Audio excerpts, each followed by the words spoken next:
Targon. Mount Targon is the mightiest peak in Runeterra, a towering peak of sun-baked rock amid a range of summits unmatched in scale anywhere else in the world. Located far from civilization, Mount Targon is utterly remote and all but impossible to reach, save by the most determined seeker. Many legends cling to Mount Targon, and, like any place of myth, it is a beacon to dreamers, madmen, and questers of adventure. Some of these brave souls attempt to scale the impossible mountain, perhaps seeking wisdom or enlightenment, perhaps chasing glory or some soul-deep yearning to witness its summit. The ascent is all but impossible, and those hardy few who somehow survive to reach the top almost never speak of what they have seen. Some return with a haunted, empty look in their eyes. Others changed beyond all recognition, imbued by an aspect of unearthly, inhuman power with a destiny few mortals can comprehend. Aphelios, the weapon of the faithful. The moon looms over the towering slopes of Mount Targon, distant yet impossibly close. Born during a rare lunar convergence, when the physical moon was eclipsed by its reflection in the spirit realm, Aphelios and his twin sister, Alune, was celebrated as children of destiny by those of Targon's Lunari faith. Mirroring the celestial event that heralded their birth, the two children knew they had been marked by fate. Aphelios, physically gifted like the moon of stone, and Alune, magically like its spiritual reflection. Zealously devout, they grew up within a faith of mystery, reflection, and discovery, and embraced darkness not just out of belief, but as the only thing that could keep them safe. The Solari who ruled Taric considered the Lunari heretics, driving them into hiding until most forgot the Lunari even existed. The Lunari were left to the shadows, dwelling in temples and caves far from the Solari's sight. The pressure to be exemplary weighed heavily upon Aphelios. He practiced tirelessly with mystical moonstone blades, spilling his own blood in training so he could spill that of others to protect the faith. Intense and vulnerable, he bonded deeply with his sister in lieu of any other friendships. While Aphelios was sent on increasingly dangerous missions to protect the Lunari, Alune trained separately as a seer, using her luminous magic to reveal hidden pathways and truths by the moon's light. In time, her tasks required her to leave the temple where they were raised. Without Alune, Aphelios' faith wavered. Desperate for purpose, he undertook a ceremonial journey into darkness, where Lunari were said to discover their paths, their orbits. He followed the moon's light to a pool where rare noctum flowers bloomed beneath the water's surface. Though poisonous, the flowers could be distilled into a liquid that opened him to the night's power. Drinking the noctum's essence, Aphelios felt so much pain that it numbed him to everything else. Soon after, an ancient temple, the Maris Omegnum, began to come into phase from the spirit realm for the first time in centuries. Lunari from across the mountain gathered, emerging from hiding to witness the balance of power shift as celestial cycles in the heavens turned. The fortress accepted only one occupant, gifted in magic, each time it appeared. This time it would be Alune, her orbit guiding her to the temple. Aphelios, usually asking for nothing, requested to attend the event, but as the fortress passed through the veil in a luminous display of magic, a harsher radiance filled the night. Somehow, the Lunari had been discovered, even as the celestial cycles turned in their favor. An army of Solari descended upon them. All seemed lost, the Solari purging the Lunari heresy with fire and steel.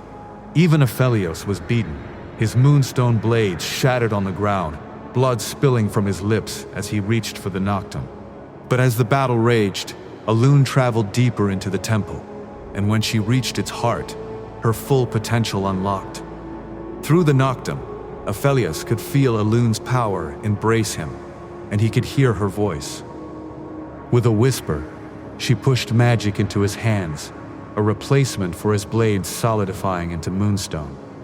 Like the moon of stone and its spiritual reflection, Aphelios' skill and Alune's magic converged.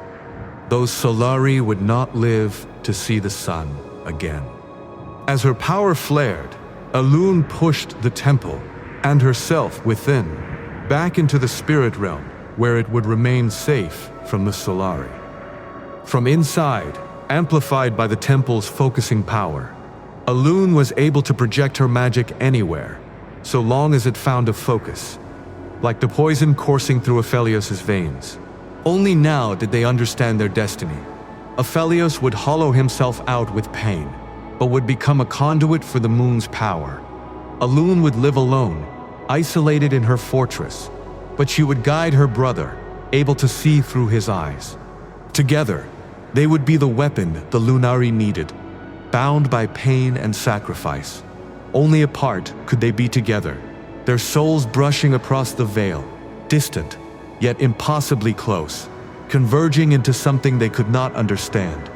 To protect the survivors of the attack, who retreated back into the shadows of the mountain, Aphelios' training as an assassin has been given reach by Elune's magic, his blades now an arsenal of mystical weapons, perfected by Elune over the course of many missions together.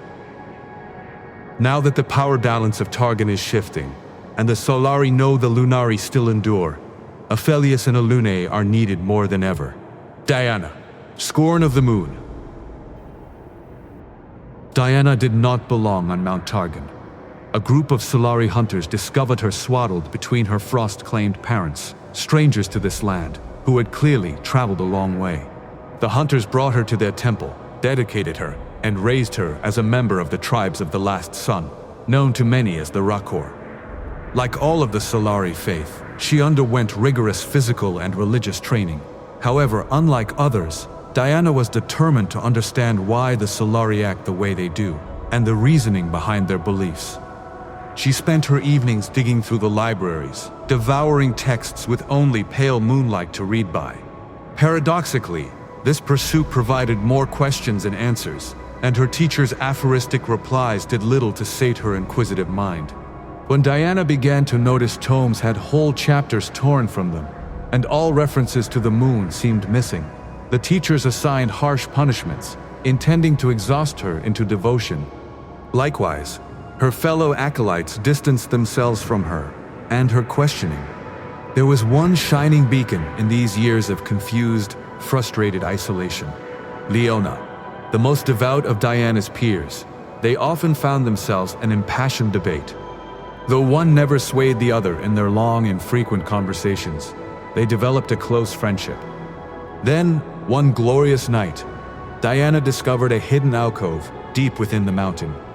Moonlight spilled against its walls, revealing imagery of the sun, of soldiers armored in gold, alongside silver-clad warriors, and matching imagery of a moon, atop Targon's greatest peak. Delighted, Diana raced to share this clear message with Leona. The sun and moon were not enemies after all. Leona did not react with joy.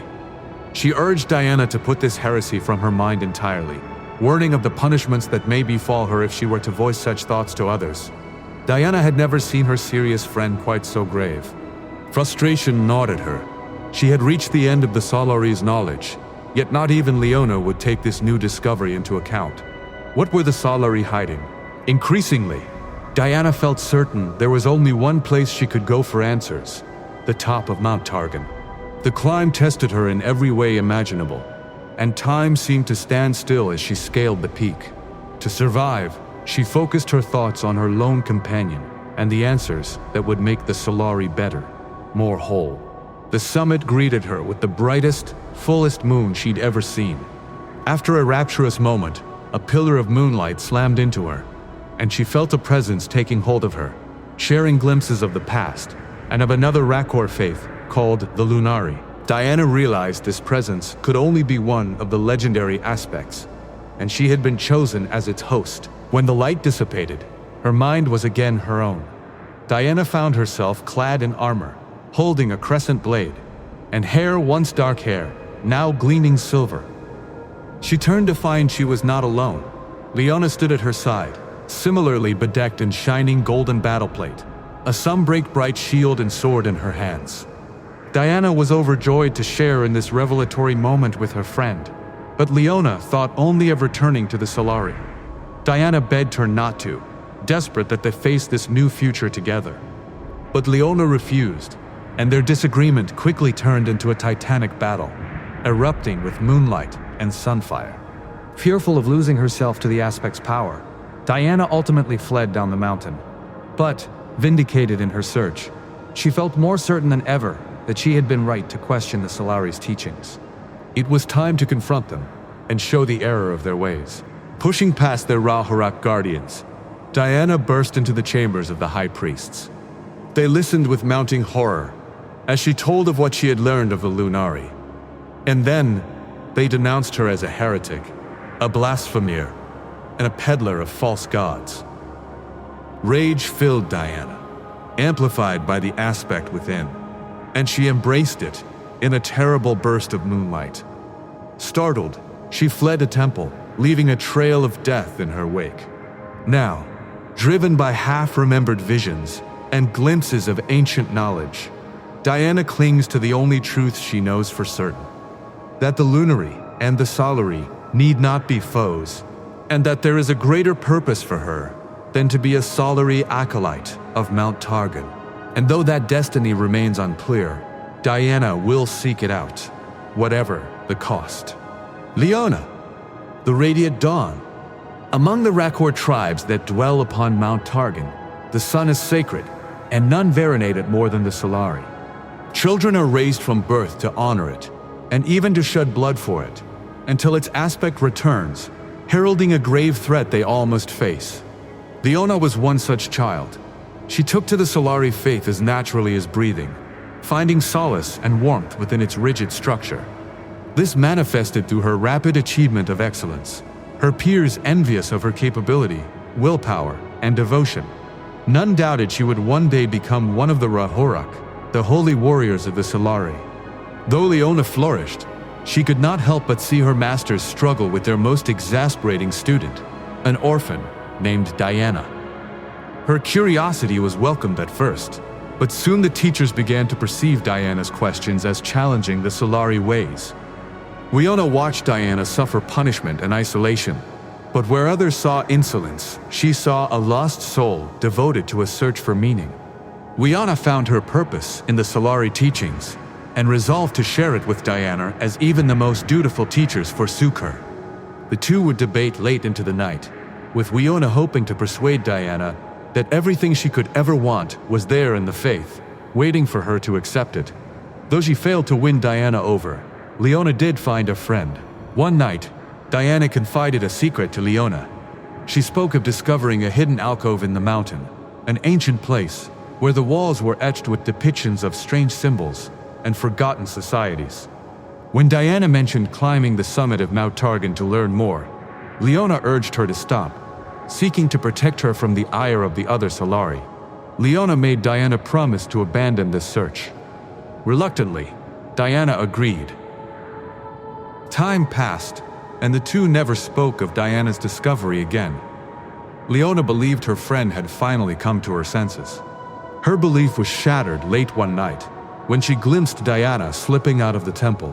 While her first instinct was to tell the elders, Leona thought instead of protecting her friend, wresting her back from the edge. Resolved, Leona set off after Diana, to the summit of Mount Targon. The ascent was a trial unlike any Leona had ever endured, straining every fiber of her being to its limit and beyond. Her training, willpower, and concern for Diana was all that drove her on. The unblinking eyes of bodies frozen into the mountain slopes watched her climb, their own journeys forever incomplete, but not even they could deter her. After what seemed an eternity, and much to her own amazement, Leona reached the peak. Exhausted, she beheld an uncanny landscape, and found Diana engulfed in a coruscating column of silver light. Leona saw her friend's silhouette writhing in agony, the air rippling with her screams. Horrified, Leona rushed to her aid, when a golden radiance slashed down from the heavens to envelop her. The sensation was indescribable, but rather than incinerating Leona, the illumination coursed into her, suffusing her with incredible power. She clung to her consciousness, fighting the current, seeking to sear away her very being. Ultimately, her indomitable will triumphed, and with that control came understanding. Leona was forever changed, imbued by the aspect of the sun.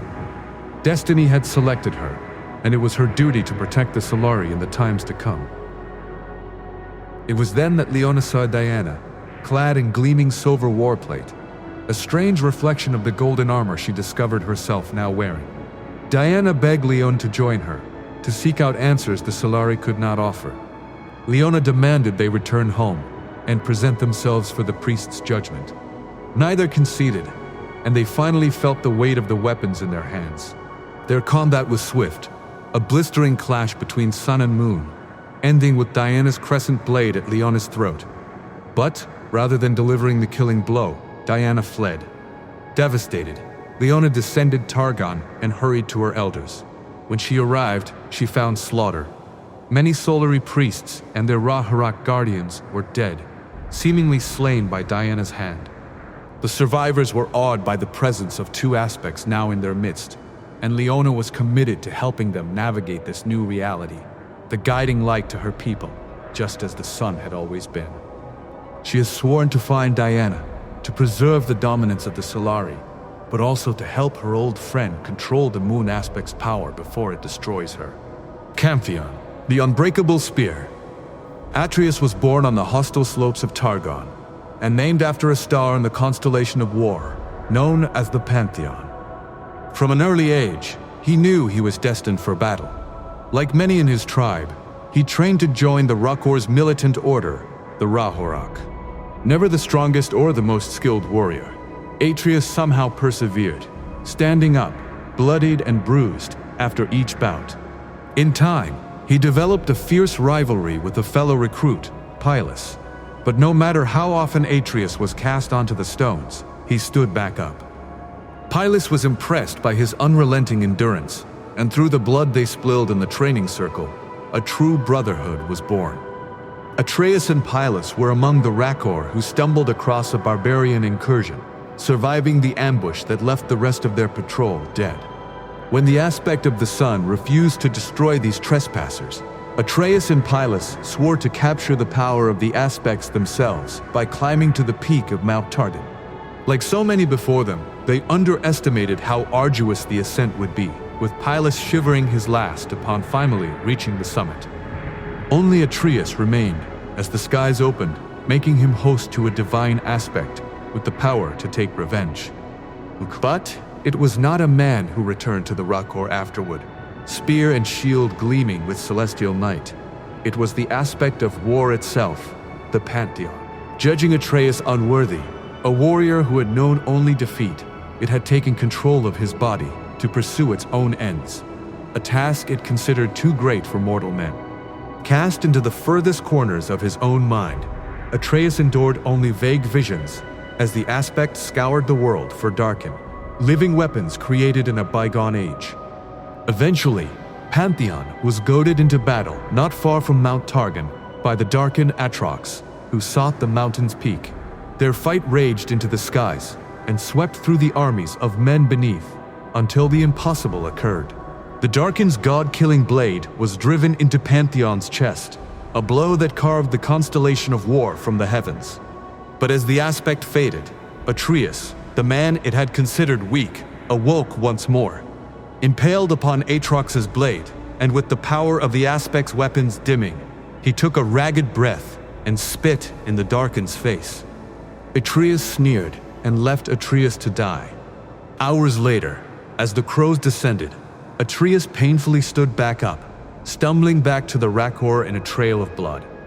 After a lifetime of defeat, his will to live and his anger at betrayal were enough to stave off the death that had claimed war itself. Atreus recovered on Pylus' homestead, nursed back to health by his friend's widow, Eula. There, Atreus realized he'd spent his life looking to the stars, never considering what lay beneath. Unlike gods, mortals fought because they must, knowing that death lay in wait. It was a resilience he saw in all life, the threats unending. Indeed, barbarian invaders now threatened Rakor's northern settlements, including Eula's farm. Though it was months before he could lift a spear, Atreus was determined to end this scourge himself, and eventually set out with the aspect's dulled weapons in hand. Yet, when he arrived, he found his sworn enemies already under siege. He knew from their cries, from the overwhelming stench of blood, they faced Atrox. It was Atrox who had driven the barbarians into Taric. Atreus realized, though he'd considered them his foes, they were much like the Rocker, mortals who suffered in the conflicts between greater powers. Atreus felt a cold rage at both the Darkin and the Aspects. They were no different. They were the problem. Atreus put himself between the barbarians and Atrox. Recognizing the battered shield and spear of the fallen Aspect, the Darkin mocked him. What hope had Atreus now, without the Pantheon's power? But even though Atrox's blows cast him to his knees, Atreus' own will reignited the Aspect's spear upon hearing the cries of the people around him, and with a mighty leap, he struck a blow that severed the Darkin sword arm. Both Blade and Darkin fell to the ground. Only Atreus still stood, and watched his namesake star blaze back to life in the heavens.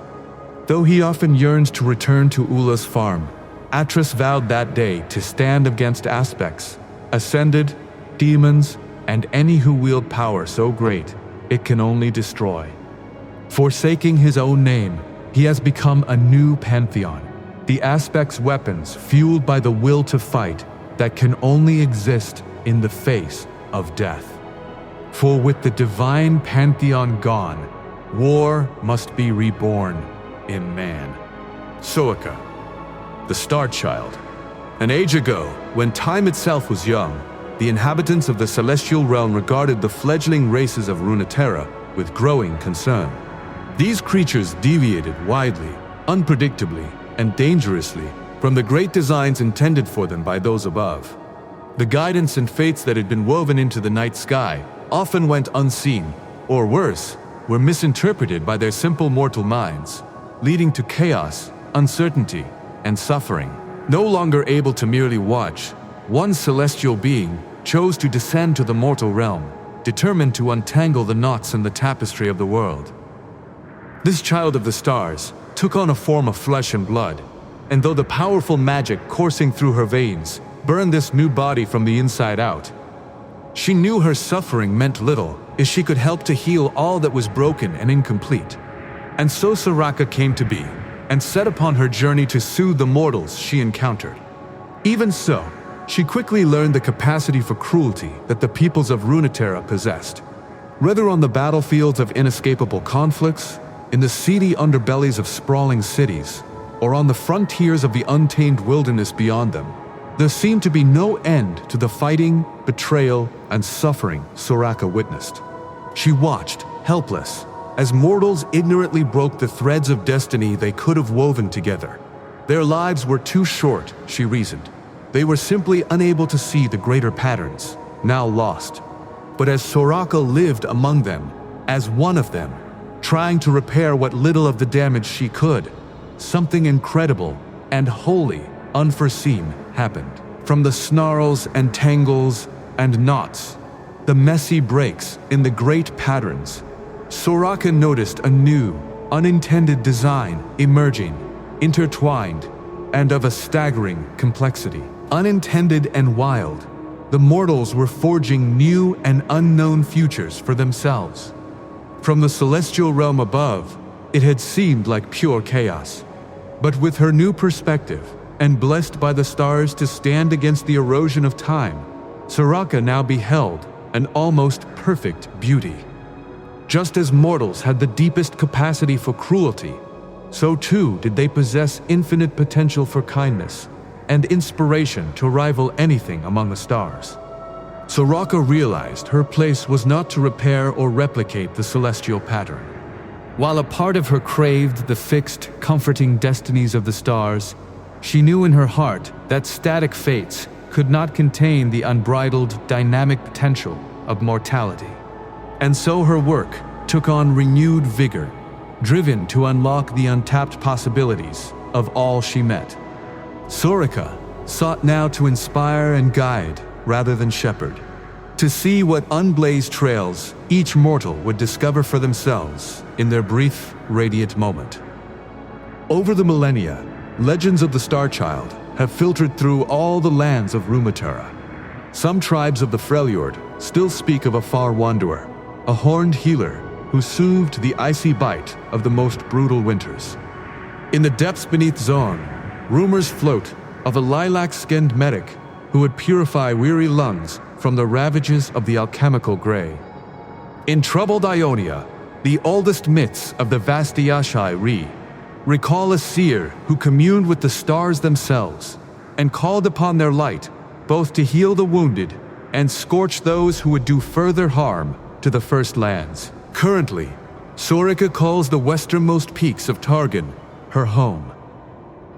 She watches over an isolated tribe of Vastaya, teaching them her healing ways, and tending quietly to her own needs. Though what brings her so close to the great mountain, or how long she will stay, only Soraka knows. Many times, she has watched entire civilizations dance close to the brink of destruction, and she has learned that she cannot save those who do not wish it, nor force them to see what they will not. All the same, Soraka is determined never to stop trying. Taric, the shield of Valoran. For the noble defenders of Demacia, daily life is the very model of focused, selfless dedication to the ideals of king and country.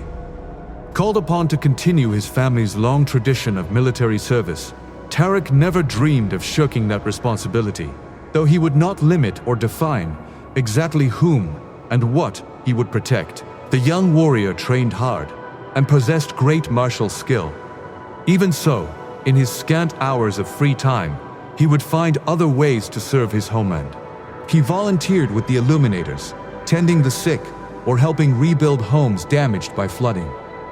He lent his creative talents, such as there were, to the stonemasons and craftsmen who raised monuments to the glory of the winged protector and the lofty ideals it embodied. A work of art, a stranger's life. These were the things that made Demacia worth fighting for. Taric saw every one of them as beautiful, fragile, and worthy of saving.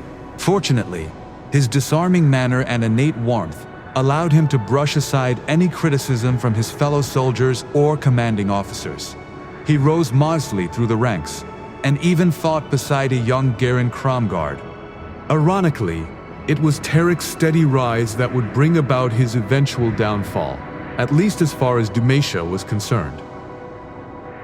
Elevated to the prestigious Dauntless Vanguard, he was suddenly held to a far higher standard of conduct.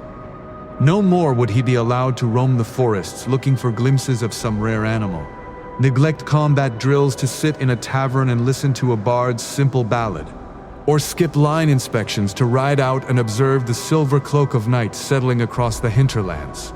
Taric began to feel at odds with himself, and soon attracted attention as an insubordinate. Garen urged him to shape up and do his duty. He could see Taric had the potential to become one of Valoran's greatest heroes, and yet he seemed to be thumbing his nose at destiny as well as his country. To keep him from demotion, Taric was seconded to serve the sword captain of the Vanguard, though neither of them was particularly happy about it. However, when the older man was slain in battle along with the rest of his personal retinue, Taric was found to have abandoned his post, and rumor had it that he had been spotted wandering the cloisters of some forgotten ruined temple nearby. Nothing more could be said. A dozen warriors were dead, and Taric faced the executioner's block for it. However, seeking mercy for his friend, Darren intervened. As the sword captain's successor, he sentenced Taric to endure the Crown of Stone. In accordance with Demacia's most ancient traditions, he would be sent to climb Mount Targon, a trial that few had ever survived. Though the Crown of Stone usually allowed the dishonored to simply flee Demacia and start a new life in exile, Taric took the first ship heading south and swore to actually atone for what he had done. The climb nearly claimed him, body and soul, numerous times, but Taric pushed past the pain, the ghosts of his dead comrades, and other tests inflicted upon him by the mountain. As he approached the summit, he was beset by a wave of new visions, of loss and destruction. He witnessed the great alabaster library set aflame, and still he dashed into the inferno to retrieve the heavenly poetries of tongue. He screamed in anguish as the frost guard ran the last dream stag into the howling abyss, and then leapt over the precipice himself in a desperate attempt to save it. At the gates of the immortal bastion, Taric slumped to his knees when he saw Garen's broken body swinging from a gibbet, before raising his shield and charging headlong into the waiting hordes of Noxus. When the visions finally faded, Taric found himself at the very pinnacle of the mountain, and he was not alone. Before him stood something wearing the shape of a man, though its almost crystalline features blazed with the light of the stars themselves, and its voice was 1,000 whispers that cut through Taric like a blade. It spoke truths he had somehow always known. It spoke of the mantle for which he had unwittingly been preparing his entire life, with every decision and deed that had brought him here, now, to Taric. And he would stand as the shield of Valoran in great wars yet to come, reborn as the aspect of the Protector, gifted with power and purpose, unimaginable to most mortals. Taric has gladly accepted this new calling, as the steadfast guardian of an entire world. Zoe, the aspect of Twilight. As befits her Targonian aspect's nature, Zoe did not come to the attention of the celestial realm in any traditional way. She didn't win a great victory against overwhelming odds, or sacrifice herself for a noble ideal, or overcome the existential trial of climbing Mount Targon. Instead, Zoe was a normal girl, seemingly chosen at random from among the Rakor. Her teachers reported Zoe to be an imaginative child, but willful, lazy, mischievous, and easily distracted. One day, as she skipped away from her studies of the holy texts to pursue something less boring, she was noticed by the aspect of Twilight. It observed as the young girl playfully mocked the angry cries of the scholarly priests chasing her through the village. Then, after an hour-long pursuit, she found herself cornered against the sheer drop of a cliff's edge. Before Zoe's teachers could grab her, the aspect summoned 6 objects in front of her: a bag of gold coins, a sword, a completed study book, a devotion rug, a silk rope, and a toy ball. 5 of these items could have let her flee, or otherwise diffuse the situation. Zoe chose the 6th option. Unconcerned with escape or forgiveness, she instead grabbed the toy ball, kicked it toward the wall of a nearby house, and sang gleefully as it ricocheted among the humeless priests. The aspect hadn't seen such joyful irreverence in the face of peril since its last host, who heralded the end of the Great Darkened War. Delighted by Zoe's carefree exuberance, it opened a shimmering portal to the apex of Mount Targon, offering the girl a chance to see the universe. She dived backward into the portal, instantly merging with the aspect, then stuck her tongue out at her dumbfounded teachers as she disappeared. This transcendence was unique. In fact, it was unheard of in all the myths and legends of Targon. Yet Zoe did not trouble herself with why the rules that govern aspects had been changed just for her. She didn't trouble herself with rules at all. Instead, she journeyed to dimensions of reality at the very edge of mortal comprehension, playing with powers seen by few before or since. While for Zoe, barely a year had passed. She returned home after what had apparently been many centuries in Runeterra. Full of teenage curiosity, she wondered what she had missed while she was away. Fortunately, she could traverse the streams of time with only a thought. Among the events she witnessed were the rise and fall of the big armored meanie, Mordekaiser, the destruction of the Blessed Isles and the spooky ghost party, the cataclysms of the war for sparkly rocks, and the founding of a dour new nation near the no-fun forest. One thing in particular became clear to Zoe. She was not alone. Walking the mortal world were other aspects. In fact, more than ever before, more friends for her to meet.